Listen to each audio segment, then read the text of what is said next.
بیٹیوں کی تربیت۔ بیٹیوں کی تربیت ایسے کریں کہ جیسے وہ کسی محل میں رہ رہی ہیں، اور آپ نے دیکھا ہوگا کہ محل کی شہزادیاں باحیا لباس اور باادب تربیت کی مالک ہوتی ہیں۔ انہیں نامحرموں کے سامنے اٹھنے بیٹھنے کی تمیز سکھائیں۔ انہیں بتائیں کہ فاطمۃ الزہرا رضی اللہ عنہا کیسے اپنے آپ کو ڈھانپ کر رکھتی تھیں۔ بچپن کی تربیت گیلی مٹی کی طرح ہوتی ہے، جدھر کو چاہے موڑ لیں۔ آپ بچوں کو دین کی طرف موڑیں، رب العالمین کے سامنے سرخرو ہونے کے لیے۔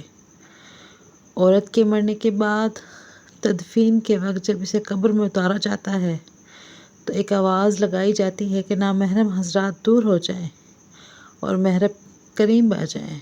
پھر ایک بڑی سی چادر قبر کو چاروں طرف سے کور کر کے محرم مردوں کی موجودگی میں اسے قبر میں اتارا جاتا ہے، جو شریعت ایک مردہ عورت کی بے پردگی نہ ہونے دے۔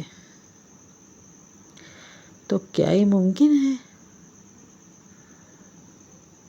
کہ ایک حسین جوان عورت کو سرخی پاؤڈر اور زیب و زینت کی تمام فتنہ سامانیوں کے ساتھ کھلے چہرے گھومنے کی اجازت دے دے؟ نہیں، ہرگز نہیں۔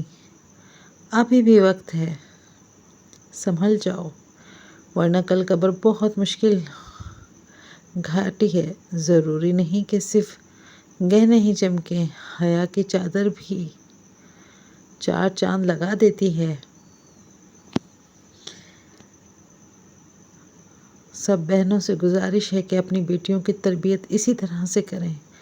انہیں شروع سے لے کر یہی سکھائیں کہ پردہ عورت کی حیا ہے، شرم و حیا ہی عورت کا اصل زیور ہے۔